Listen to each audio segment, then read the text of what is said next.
s'il vous plaît, il faut savoir faire la part de choses. La part de choses, savoir faire la part de choses entre la vie privée, la vie de famille à Batou, na la vie publique autour. Ici, j'interpelle, en tout cas, et tous ceux qui pourront un jour recevoir des gens sur le plateau. Boza bale ki na biso boza ba kitani ya musala o biso to salaki. Mais faites-les bien, s'il vous plaît, bande konanga. Bosala musala wana malamu. Faites-le bien. Liwa ya mutu ezali eloko oyo basakanaka nango te. Liwa ya mutu ezali eloko oyo ekoki kopanza ba famille soki ba rumeur ya mabe ekomi kokota na kati ya liwa ya mutu. Toza biso nyonso tu na milieu artistique. Nga naza mwana artiste. Qui ne sait pas que mort to liwa nyonso tu intervenaka na milieu artistique et surtout na artiste azana succès ba accusera kaka artiste wana. Exemple ezali pléthore. Et banda depuis ba vie Luambo, eye bataboulé, eye batunion surtout. Arrêtez de faire porter à la musique masque moroboye oyo. Batu balingaka musique, bakozala sur na plaisir ya kolinga musique wana te. Qui ne sait pas? Dans la maison mère, il y a eu des morts. Il y a eu toujours des histoires tout autour. Dans le quartier latin, il y a eu des morts. Il y a eu toujours des histoires tout autour. Partout où il y a eu des morts, des orchestres, il y a toujours eu des histoires tout autour. Moi, je suis venu ici pour interpeller chroniqueurs, surtout bazar au sala. C'est bien beau recevoir les gens pour venir raconter des histoires. Voir le frère de Ferregola, venir raconter ma histoire ya famille na bango ko étaler yango na miso ya bato. Ce n'est pas une bonne chose. Ndeko nanga place yozali oza raconter ma bleu. Ce n'est pas une bonne chose. Nga nayebi Orly depuis orchestre Tonia biso oyo batata mo beach tozwaka bango ba J3 ba Shibida banani toyebi Orly. Et nous savons ce que Orly déclare chaque fois sur son frère. C'est pas ici que Toria Kolobayango. Mais moi je demande na bande konabiso ba journaliste, s'il vous plaît. Ça c'est une histoire qui concerne la famille. Il ne faut pas donner le micro à des personnes qui peuvent détruire une famille pour du bon.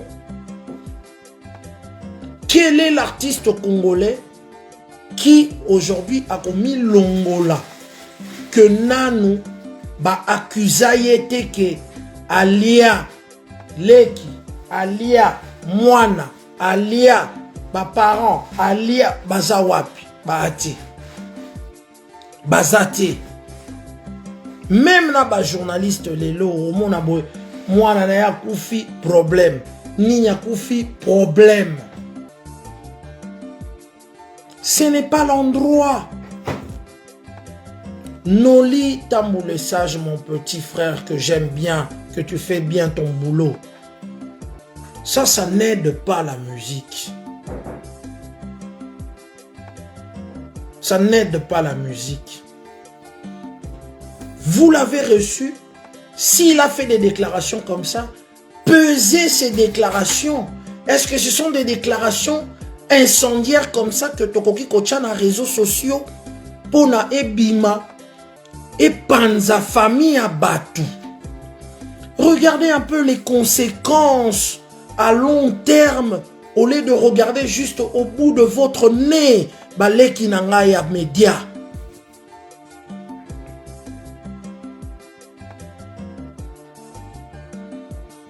C'est une famille qui va se fissurer pour des générations en générations pour des accusations que Yonanga tozana preuve té. Yonanga tozana preuve té.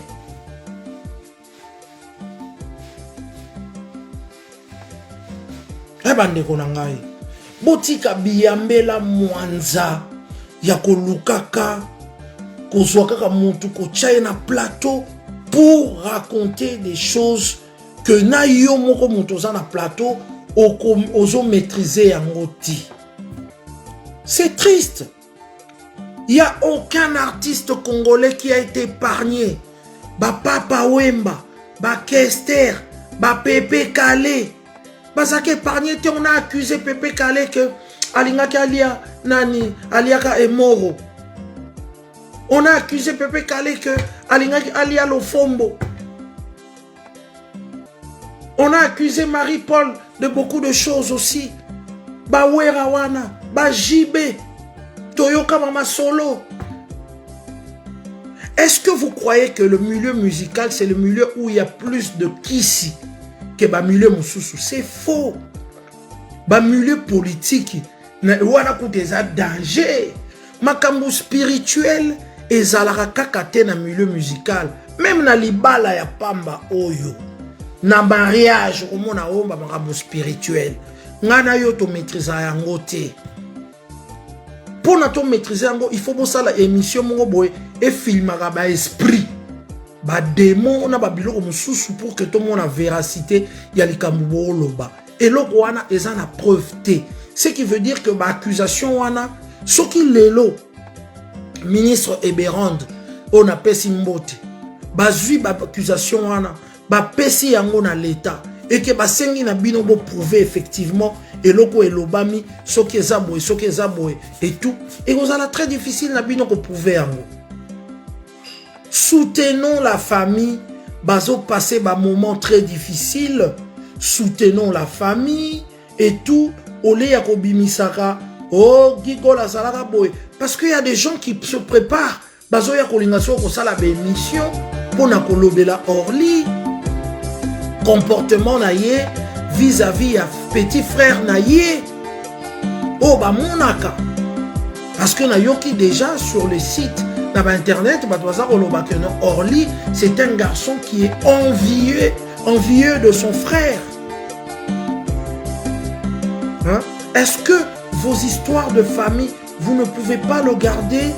Est-ce que Génération Asiko et Média, vous ne pouvez seulement soutenons tous nos artistes. Soutenons tous la nouvelle génération. Ezala Bina Filé, Ezala Inos B, Ezala Bateau Nyo, surtout nouvelle génération. Moutou Azali Kokumba Bango, na tête na Bango, Bafali Poupa, Baferegola, Bateau Nyo. Soutenons nos artistes d'une manière bien. Bolanda, par exemple, Biso Tolandaka. To salara polémique, mais polémique na Biso Ezana na ba limite moko, il y a bien. Ba limite à bien. Même ce que qui fallait, je vois Bato Bazar Oloba. Épargnez-moi de ces histoires-là. Moi, je ne suis jamais contre les artistes. C'est depuis un certain temps que je ne parle plus dans Makambo et tout. J'ai défendu aussi Fali dans Ndengenyo se Belé et tout. Ici, ce n'est pas une histoire de Gaulois. Ce n'est pas une histoire de warrior ici. En tout cas, s'il vous plaît, veuillez m'épargner de ces histoires. On est là pour sentir que pour moi, mon ango, les amis, ayez vraiment pour baby sa musique. Je suis venu ici parce que j'ai vu des journalistes Bakei un peu Libanda. Défendre les artistes, j'ai défendu ça. Même l'artiste que beaucoup peut-être pourront m'accuser comme quoi Naza aujourd'hui un peu Nakan a été, c'est faux. Je suis Nakan et artiste surtout. Je soutiens tous les artistes. Nazalara bien à Bango, ma problème est en raté et tout. Ici je parle en général. Arrêtez les gars vos émissions. Au bout dénigrer ma famille où vous ne parlez que des familles. Banaya artiste, vous avez exposé Bango, vous voulez ça la analyse sur la musique, vous avez ça la analyse sur Banaya artiste, il y a pas de problème artiste. Un jour, série Moko na monaki, bazaro dénigré famille, il y a artiste Fali, je suis venu ici et j'ai parlé de ça. Na benga kutunde konanga, Sarah, toi la pona ebisa que arrêtez ces noms artistes. En tout cas, on a fermé parenthèse. Je ne suis pas venu pour... Je suis en train de parler à mes frères et sœurs, confrères, aux médias. Certes, on ne vous contrôle pas. Certes, c'est vos comptes YouTube. Mais essayez de donner, en tout cas, quelque chose de bien dans Batou au Bazar Hollande. Il ne faut pas vouloir qu'on égorger, qu'on tchapoignard dans la famille. Ils ont déjà passé. Et Bembezali, Wana, Bazako Zela et tout. Moutou, peut-être que vous avez une famille, à Kosala, tout que Matango Wana et les cas, mais vous avez poignardé à gauche, Bamaramouetali famille, vous avez bimisa on a kati. C'est sans ça. Et j'en appelle aussi aux artistes. J'en appelle aux artistes. Ceux qui vous avez un entourage, et il y a pour envenimer la situation boyée. Vous avez tout. Pour écarter Batouana, vous avez le pouvoir de parler à ces gens-là qui viennent ajouter de l'huile dans le feu.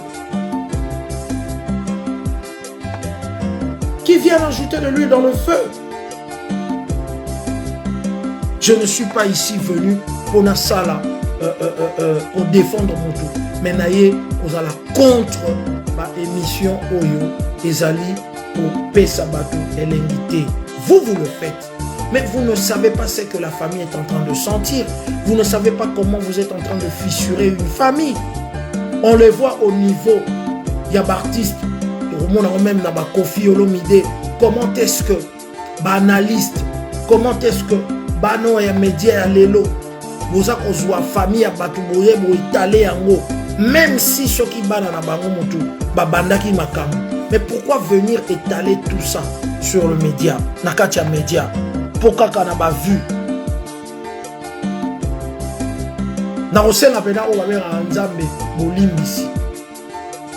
En tant que le père, il y a une émission sur Internet. Ce n'est pas normal ce qui se passe. Orly, la famille reste la famille. Cet acte que tu as fait, c'est un acte moro kaka na famille. Parce que venir raconter ces histoires que tu as racontées devant tout le monde ne rangeront rien, ne changera rien. Si réellement ce que tu as raconté sur Ferré, les Ayangoana, ça n'arrangera rien. Mais je veux te dire que la musique n'a pas habité. Chaque fois ça se dit comme ça. Et il n'y a pas milieu tout. Il n'y a pas milieu à football, il y a milieu politique. Tout. L'Ikamboa Kissi. Dans le bishop africain, et l'Obamara toujours, les Alara toujours. Donc, les Alara toujours. Je vois un peu quelques commentaires. Grâce, franchement, en plus, Azayaya, sur le Libyen, Ndekoya, grand frère et un grand frère. Donc, du coup, Noli Tambo, il faut Ndekonangai, Ozoa, fusil d'épaule non changé. Tu es un excellent garçon. Je sais que tu vas faire mieux. Prochainement, ne continuez plus à recevoir des gens comme ça qui viennent pour parler de sa famille na manière où Azaro Lobango, Azaro Yeba, Makambo Azaro Lobango te, Nengeni Sala, et vous allez incendie. Ça peut sortir dans la analyse, ça peut sortir dans la journaliste, mais ça ne peut pas sortir de toi qui es de la famille, venir raconter des choses comme ça dans la famille. Parce qu'il y aura des gens qui viendront aussi te contredire. Beaucoup te diront aussi que non, et ça jalousie n'a eu depuis aux alara jaloux allez qui n'a eu, beaucoup viendront venons dire des choses comme ça. Batebele ba yebi yo, bazala na yo, ba yoka ba propos na yo avant ba événement oyo. Batebele ba yebi relation na yo pena gi. Ba yebi yango. Batebele pe ba yebi comportement ya mooi gi. Batebele pe ba yebi yango.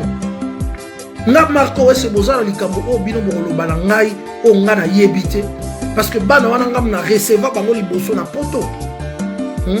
C'est moi qui ai reçu l'orchestre de faire école une fois na poto. Na yebi ba o ba melaka, na yebi ba tokoto, na yebi bato balinga diamba ba biloko wana nyoso tout. Est-ce que ba biloko makasi wana o bino bomona ka wana ezala na conséquence na santé te? Vous croyez à ça? Ezala na conséquence na santé te? Dans l'orchestre belé tozali ya na orchestre belé eza na bato mususu ba melaka ba biloko. Et c'est bino boyoka je n'accuse pas que Moya a koufi na eloko wana parce que je ne sais pas eloko ni a koufi na ngo. Mais son problème de santé, qui a le diagnostic précis de son problème de santé? Makam na biso africain zala aka bongo. Yanki pou ya koufi ya. Il y a eu toujours des choses qui sont sorties derrière comme quoi il y avait des trucs spirituels. Batebele bakufa ki na maison mère ezalaika ba makamwana spirituel ezaki na kati na quartier la terre babi akufi makambo spirituel et bimara. Est-ce que c'est une chanson d'aujourd'hui? Est-ce que c'est une chanson d'aujourd'hui? Ce n'est pas une chanson d'aujourd'hui. Laissez la famille Gola tranquille. Certes, leur frère est venu raconter des choses où il y a bien été, botika bango tranquille, tout soutenir bango, balé la frère Wana, je connais Guy, Ndenga Banda Koyemba, Ndenga évolué, Ndenga comment Koyemba Kitoko, je le connais, vous pouvez aller na page nanga, na roche la bino ba image na bango, tant bazo ya poto, c'est moi qui le recevais avant, et je sais comment ça se passe, je connais Orly aussi, Botou naye Orly, place à Betara na Tonia Wana. Banani bazalaka ba responsable ya orchestre wana place tozaka ba J3 bani toye biango problème à famille na bango. Qu'est-ce que nous on a à voir un problème à famille na bango? Biso peut on a ba famille na biso o esika baloba ke mutu boye ba lokai mutu boye ba bomai mutu boye ba salabo mutu boye ba salabo. Ce sont des choses qui se règlent en famille parce que ma fissure wana et qu'on dit atteindre de génération en génération. Il y a banana yo, il y a banana ferré, il y a banani et tout et voilà. Donc c'est un peu ça. Alors s'il vous plaît, presse pour élire à makambo pour été. Bozouara plutôt banalise, mosalaka, mais qu'on soit muntu ya famille aya, abando raconter biloko après ça la basconda la pamba, yo bando tambola. Mais pota oyo tiki na famille abatu yo oye bangote. Division au tigre à la famille à battre et s'enraciner. Ce que tu as sémé dans le cœur, sur mon habité Digo Lazana Bana, dans le cœur de ces enfants-là, on est bangoté. Bah, conséquence dans vos lobbies. C'est vrai que pour le Barak, ce qu'il est en train de dire ne l'engage que lui. Oui, ça n'engage que celui qui est en train de dire ça. Mais s'il vous plaît, tokene na ndenge moko ya bien to soutenir Baptiste Nyonso. Je dis Baptiste Nyonso. Baptiste Nyonso. Moi, je suis quelqu'un dans un rancune dans mon moté. Même si on a joué qui problème na artiste son le pakala bon on a mikolo na on le basu ba ya banité parce que et ça là on a pas si ba musicien to bana la bango kala. Les ferrés, les Lacoste, les trucs, c'est ma génération. Les Babindo Mbeko, c'est ma génération. To banana bango. Les Soleil Wanga, Bazae Bele, les Fali pour passer ma génération. On a presque le même âge. Nga goza mukolo ya ferré il y a 2 ans. Na goza la mukolo ya ferré il y a Fali na 3 ans. Babylon moi bongo mais to sa génération moko. To bandi na pasi moko to zomona okuna zo évoluer okuna évoluer nzamba sala to zo pe ba mikana na poto na même moment to zana ba kati o to yebani entre biso. Ce n'est pas que les fanatiques mutuba ya ba kabola bato parce que tango to zalaka na ba pasi na ba bisengo bozalaka te tango to zalaka na pasi bozalaka te vous allez rater. Alors, bateau va être histoire, même dans les chroniqueurs, va être histoire. Vous allez vous raconter ma cam. Oyo, peut-être question que vous posez, vous allez poser question en réalité. Parce que vous avez bien. Vous allez poser question en tête. Parce que moi, je le connais. Depuis des années avant Nayapoto, les années 1999, Nayebi. Tant que Tata Longwe, tu recrutes Shibida, Orly et tout. Orchestre Tata, ils ont le roi qui clown ya Mouenge maison mère. J3 Azaï Koyemba, le rôle à Mabiala. Natozwa qui est pour Ayemba, le rôle à Mabiala. Orly, Bazwa qui est pour Ayemba, le rôle à Nekona et Ferré. Shibida peut aller qui pour ça la moi le roi moi faire et tout parce que Shibida mutabana il paie sa Bill Clinton ba cri ba me belé la ta maison mère. Nous avons constitué l'orchestre de Tonia Tonia. Orly dans l'orchestre de Tonia Tonia azalaki le rôle aneti prototype ya lekinae.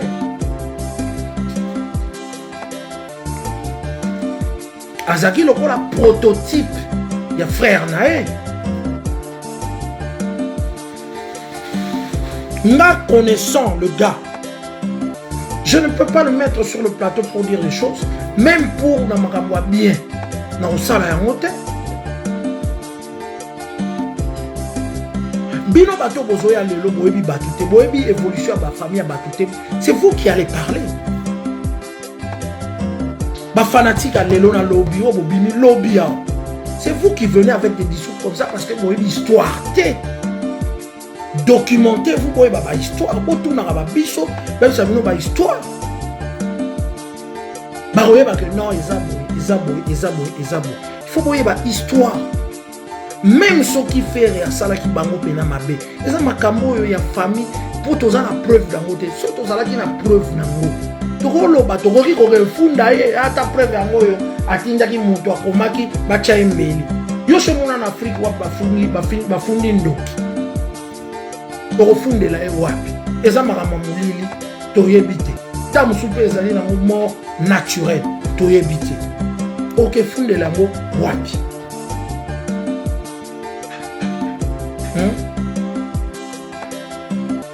boye na poto lelo boyebi makambo musique lelo mais bolingi bosala ba analyse ya makambo oyo ebanda tangu sukala. Vous savez, l'analyse, tant que vous biso ba faire wana ba gita bazoko ya ba poto ba tunyo surtout même petit nango ba betaka na ba petit wana su ba betaka na nani botuna na lala na bango esika moko na Lewarden botuna même nani o ba benga frère na Kim Jong Il botuna ye na lala na bango na Lewarden na Hollande tant ba ye poto liboso. À partir de comportement, les musiciens ne sont pas faciles. Les musiciens ne sont pas faciles. Na vive la musique, tout le monde a une musicien facilité. Tout le monde a une musicien facilité. On va se livrer à Babylone Moussous. Au monde a voyagé en retard. Au monde a voyagé l'élo héritier aïe poto. Japonais à Zawa. Autour d'un japonais à Zawa. Et pourtant, japonais, bah ça lit tout à Yawana, à Beta pas héritier, bah mema et poto lissous.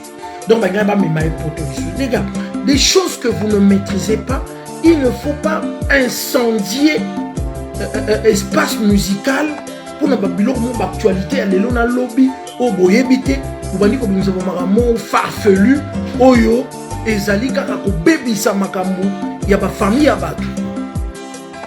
Et bah les Guinangaï. Botanga histoire. Même si vous êtes un artiste, mais quand vous avez passé au Yeba. Mais quand vous avez passé au Yeba.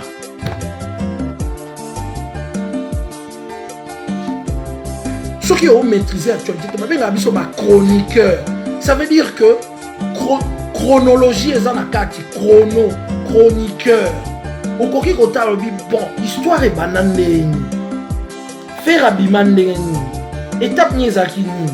Orli tangwaye na plateau ba orli abima wapi. Toye baka eka. Est-ce toye baka eka na libanga? Ayembati. Ayembape, ayape na orchestre. Ayape na orchestre. Zwa taba marambo peut-être tamba image exacte. Bobengi ataba biso bobiza. Mais marambo et tout. Tangu ya yaki koyemba na tonya en tant que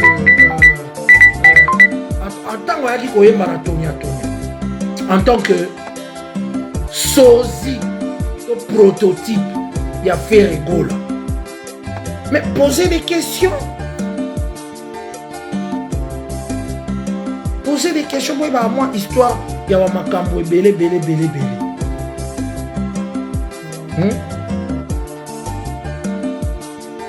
Ce que ça ça la vie à Yemoko et que la vie na ye. Il n'enviait peut-être pas son frère. Mais tant que ça bima na ene tout le monde a frère moko ya héritier yemba pena na ba nengene moko mususu.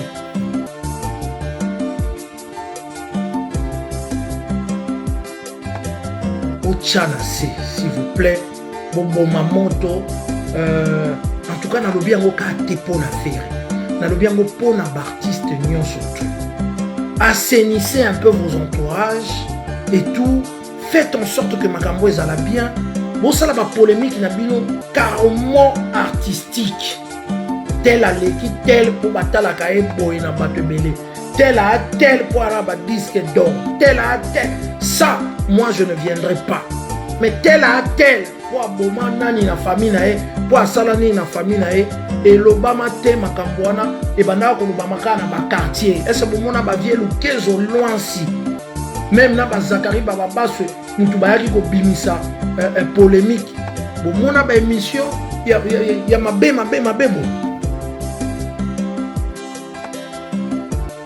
Est-ce que bon mon aba émission, il y a motindo oyo? Bon mon aba émission en ante. Donc, j'en appelle à toute la communauté au balinga la musique na Congo. Bikambo aliwa ezalaka na polémique te. Ndeko na biso akufeli frère na ye. Eloko osala ezali to soutenir ye et tout. Ba analyste o bayaka na kati ya ba télévision autre basé belé to ko maîtriser te. Mais ba journaliste o ba komi confirmer le rôle ba Noli Tambo. Je crois que parce que c'est un garçon très sage. Je crois que très prochainement, il ne va plus recommencer à faire ce genre de truc. Moi, je ne peux pas recevoir quelqu'un, un frère de tel, qui est venu de tel, pour aller au Loba, sans que dans un preuve dans l'équipe, je ne peux pas faire ça. Donc, Noli Tambo, c'est un journaliste très confirmé. Noli Tambo, c'est un excellent garçon. On parle bien avec lui. Là, je viens de parler un peu avec David, mais j'ai voulu quand même que tout ait servir dans la leçon que les journalistes affirmés. Pas ça, belé, les alwaneti, banani, Franck Stemay, banani, bosé belé. De l'autre côté, la force, il y a bien belé la bino, il y a que écoute les gars, faites le boulot et ça leur a biso plaisir que tu vas ni penanda, tu as la balé que va quitter la biso. Au biso, tu as battu l'hôtel. Biso to abata lelo te to bandi pena 6 TV ça fait 23 ans to banda ide ko sa 6 TV to lembi pe to ko la d'artiste tout le temps te ba HP poussani to zotala na ba venir à ba na biso quelque part fierté na biso za na vana na télévision na zo mona Noli azo exceller na zo mona Papi Moma za ko exceller na zo mona Migenie mazako exceller na zo mona bato wana nyoso to ba exceller bozawana na tala ka émission na bino nyoso to na linga ka émission na bino nyoso to mais quelque part to tika moi o ba bengaka moi ni na biso botala pe génération na biso to yaka to mekoli ba yaya mais to tiki signature na biso bato ba bossa na te mutu moko ta otika la bossa na Popol Mukelenge pour memaki moi eloko na ya muke mutu moko bossa na Marius te pour memaki eloko na ya muke pe azoko mutu moko bossa na Francis Kakonde te mutu moko te arobosa na bato wana nyonso banati lokole banani bango donc il y a quand même là quelque chose lelo ba papi mboma balandi banolita mu bokomi kolanda ngo bato nyonso tout bokomi kolanda mais il y a une chose il y a des choses qu'on ne vient pas voilà c'est tout à fait normal parce que vous êtes les patrons de vos chaînes. Nous, à l'époque, on avait des gens qui nous dirigeaient. On avait un directeur de production, on avait un directeur de programme. Ils ne pouvaient pas faire passer ces genres de déclarations à la télévision. Ils ne pouvaient pas faire ça. Donc c'est comme ça un peu qu'on a évolué dans la télévision jusqu'à venir dans Marambo, Internet, donc voilà. Il y a te belé vraiment. On a repris ça, Bambote, Bakoukou, 33 Chitenge, Tété Senga, ça est belé, toi qui n'as moins l'homme. Mais aujourd'hui, essayez un peu s'il vous plaît. Même si vous n'êtes plus contrôlé, même si vous êtes les patrons de vos chaînes de télévision, mais sachez que la famille reste la famille. La famille Gola est en train de passer des moments difficiles et je ne le souhaiterais à aucun artiste.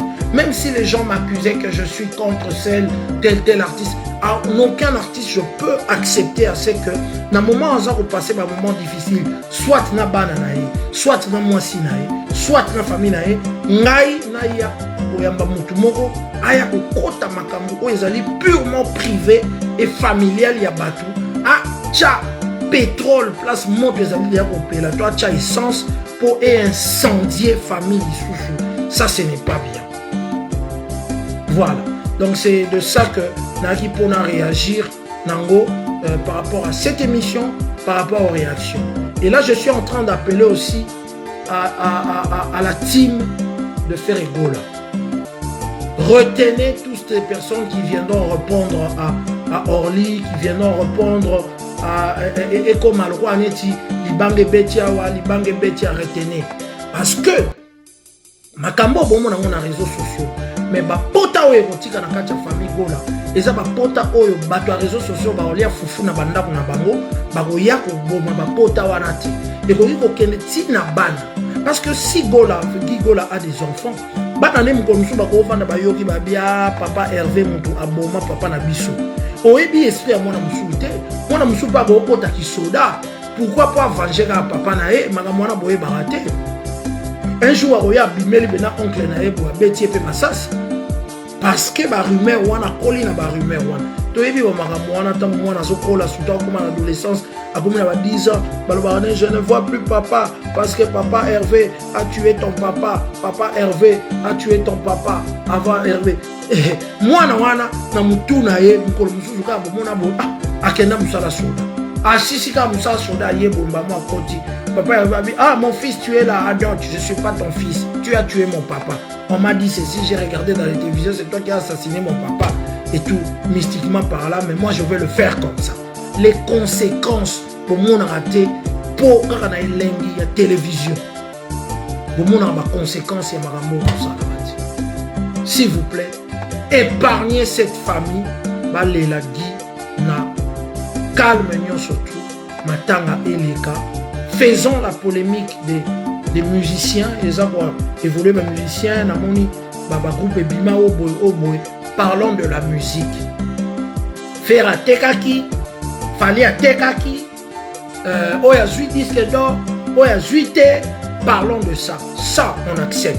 Wanezali, concurrence moraux loyale et concurrence moraux professionnelle. Mais arrêtez de s'imprégner, de rentrer dans les familles des autres. Surtout les journalistes, c'est vous qui mettez de l'huile dans le feu dans ces histoires. Pourtant, Guy Akoufi, les journalistes, on les voit place ni Guy Akoufi et tout, et comment Kaboui. Yangwana na matanga veta boulay, je n'ai même pas permis à ce que les journalistes va pousser la carte. Yangwana boutiga la au monde va conflit. Na aussi na ba famille d'artistes. À chaque fois qu'il y a un problème comme ça, ne laissez pas ces gens-là venir avec des caméras et des micros. Babandi ko la question. Akoufi na ninyo. Akoufi na ninyo. Nana bomiye o. Nana bomiye. C'est à partir de ça débat des heures de banda. Morogara pour aluka moi si c'est moroya. Un mois à banda ou n'importe quoi. Dans la conséquence. Moi na Orly. Ayemba ki na dynastie. Ayembi na dynastie. tala makambo kelo qui se sont nzembo wana salaki na dynastie et nga PC et le mobo et tout voilà. Et aujourd'hui, est-ce que nzembo wana est toujours bien? Point d'interrogation. Donc voilà un peu ce que j'avais à dire. Je ne suis pas pour ceci. En tout cas, pour l'homme, la ngana ba makambo wana ke marka zalaka pona faire, marka zalaka pona boy na héritier, marka zalaka pona mokute. Je connais tout ce monde là. Na yebi bango bien. Olega bino ba fanatique à lelo. Ba fanatique à lelo na yebi ba artiste wana koleka bino ba fanatique à lelo. Oh ba goloa, oh ba warrior, oh ba nani. Ba artiste na bino moko boyebi bango do wa ngati. Donc du coup, on a une analyse purement neutre pour notre chroniqueur, nous surtout en garde na ba makambo wana. Loi pour ya vieille Bérande, ya ministre son excellence, nous allons appuyer sur la loi wana pour que bateau nous surtout bazali ko bima na nzela parce que ça est une diffamation pure et simple. Et yo journaliste au PC espace pour pas diffamer Moutou du début jusqu'à la fin. Que ce soit l'artiste Songolo, que ce soit l'artiste Pakala, que ce soit un homme Songolo, que ce soit un homme Pakala, la loi Oyo ezali promulguée il y a parlement. Oh, nani excellence et Bérande à Salakiako, ezali loi moko ekangaka batu nyo surtout au bazako ya kosala ba déclaration non fondée, ba diffamation na ba télévision sur ba vie à batu. Voilà. Donc c'est un peu ça. Je vais lire quelques commentaires et ensuite je vous demande de vous abonner. Et voilà, je voulais intervenir. Voilà. Alors, je salue Dorlis Mokonzi, Cyril Dor Akimaka, na PC Bambote, Dougou Simbi, na posi PC Bambote pe na Fumu Lubaki, na Douce Mansala. Donc, peu importe la situation, la famille reste sacrée. Merci en tout cas, Fumous Namarambo Lobby. Varane de commande officielle, plus qu'amateur. Merci en tout cas. Aïssa Tounancier Abi, famille Abatou, vraiment un peu de respect. Nabamor. G20 Banque de France, tout PC Bambote, la charme à la charmante. Vous avez belé, Oulanda Kingai. Voilà un peu. Il faut de temps en temps, il y a Karatozong qui sera vraiment Batou un peu à Nini. Preti Sonia Gams, professeur Bambote, pour le bien papa, Yo Doudou Rob, Marc, Lakissa, ma classe, Kiki, c'est la jalousie en plus, grâce à Ferré. Voilà, moi je ne vais pas lire ces histoires. José Maliko, merci. Merci à Pierrette Chibassou Domissa. Merci à Landry Mabella, merci à vous. Merci à Déo Puissance. Merci à Yannick Pro Antonio, merci à Rosette, merci à Silvio Mwamba et tout, et merci à Armen Marenne, merci à Cédric Yongo, vraiment, Babomi Média, et voilà, Irène Larène Moulamba, Merveille, Dadi Sangui, voilà. Merci en tout cas à vous, merci de m'avoir suivi, merci de vous abonner à ma page, merci encore une fois, on se retrouve vraiment très prochainement. Encore une fois, courage à la famille Gola, courage à maman Marie, courage à Ferré, courage à Thierry, courage à Orly, courage à tout le monde, courage à l'entourage de Ferré Gola, courage à tous les musiciens congolais. Même si tu as karakate, mais place wana toye, tous les ensemble et tout, et au sein laquelle